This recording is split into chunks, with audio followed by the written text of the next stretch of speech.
1947 का विभाजन ये किसी सरकार की गलती नहीं था, ये मनुष्य के अहंकार की पराकाष्ठा थी।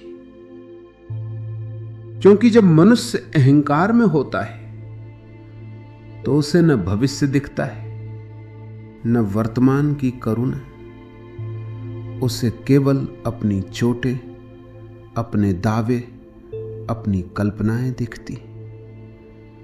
और जहां मैं बहुत बड़ा हो जाता है वहां राष्ट्र, मनुष्य, करुणा सब छोटे हो जाते।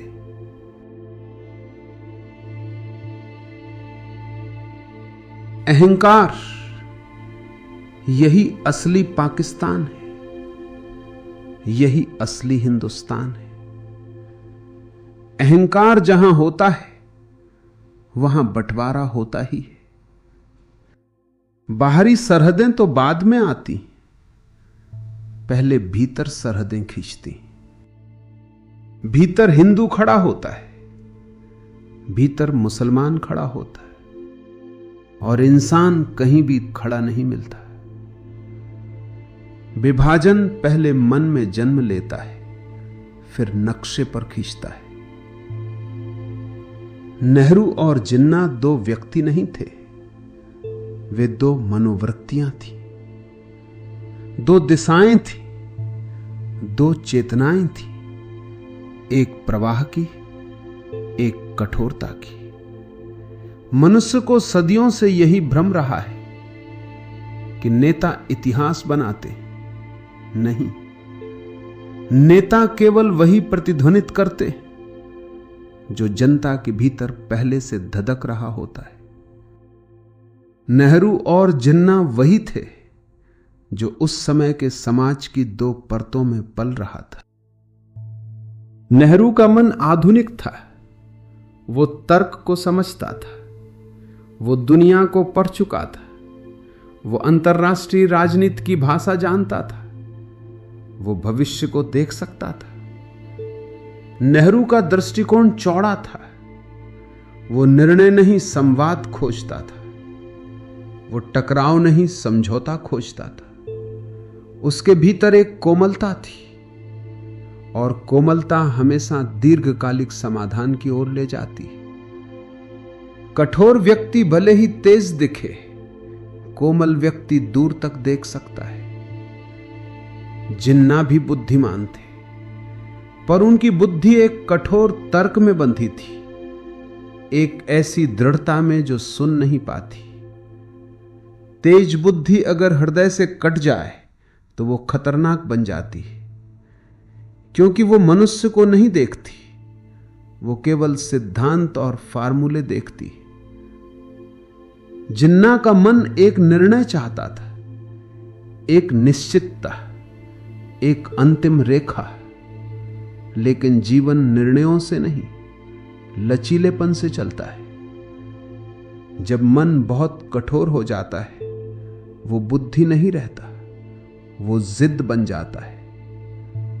जिद मनुष्य को अड़ियल बना देती है। जिद कहती है मेरी बात ही अंतिम है, जबकि बुद्धि कहती है सत्य किसी का निजी नहीं, वो सब में समाया है।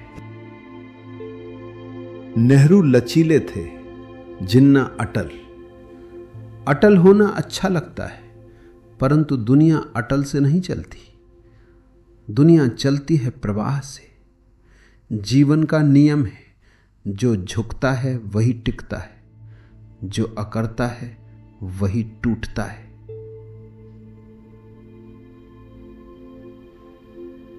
और याद रखना, जो व्यक्ति प्रवाह को नहीं समझता वो समय के विरुद्ध खड़ा हो जाता है, और समय के विरुद्ध खड़े होने वाले का परिणाम हमेशा त्रासदी होता है। इतिहास उठाकर देख लो, हर युद्ध, हर तानाशाही, हर विभाजन किसी न किसी की जिद का ही परिणाम है। विभाजन राजनीति नहीं था, वो दो अहंकारों के बीच खींची हुई रेखा थी। रेखा हमेशा बाहर नहीं खींची जाती, उससे पहले वो भीतर खींचती है। बाहरी सरहदें केवल भीतर के टूटे दिलों के प्रतिबिंब होती। नेहरू ने रेखा को टालना चाहा, जिन्ना ने रेखा को समाधान समझा। समस्या यही थी, जब एक व्यक्ति समाधान में पुल देखता है और दूसरा समाधान में दीवार देखता है, तो इतिहास दो हिस्सों में बंट जाता है। जब किसी नेता का मन भविष्य की संभावनाएं नहीं देख पाता, तो इतिहास लहू से लिखा जाता है। और 1947 इसका सबसे बड़ा प्रमाण है। उस रात खून केवल शरीर से नहीं बहा, मानवता से बहा, सदियों पुरानी संस्कृति से बहा, पड़ोसियों के विश्वास से बहा। लेकिन मैं तुम्हें एक बात बताऊं, गलती नेहरू की नहीं थी, गलती जिन्ना की नहीं थी, क्योंकि नेता जनता के मन से निकलते हैं।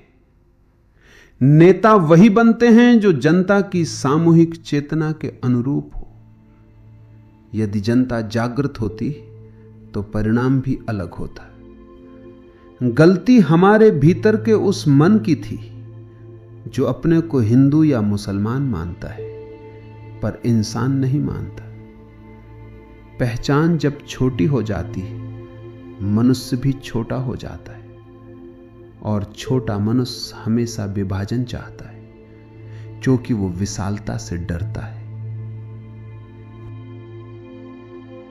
मनुष्य के भीतर से इंसान गायब हो जाए तो नेहरू भी क्या कर लेते, जिन्ना भी क्या कर लेते, क्योंकि जहां मनुष्य अपने भीतर टूट चुका हो, वहां बाहर कोई नेता उसे जोड़ नहीं सकता।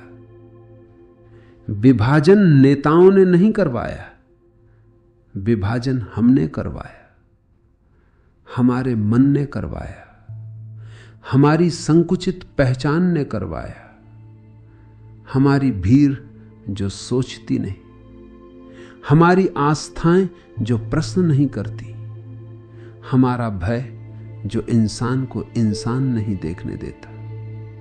और जब तक मनुष्य पहचान से ऊपर नहीं उठता, हर युग में कोई न कोई विभाजन होता रहेगा।